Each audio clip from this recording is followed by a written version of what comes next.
तहसील commander Chaudhary वजाहत हुसैन से चौधरी नईम रजा कोटला की मुलाकात। बल्दियाती इलेक्शन के बारे में मशावरात।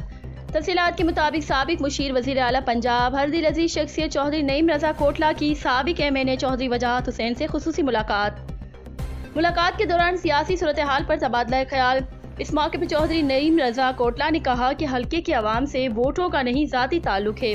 अवामी खिदमत हमें वर्से में मिली है जिस पर हम सख्ती से कारबंद हैं।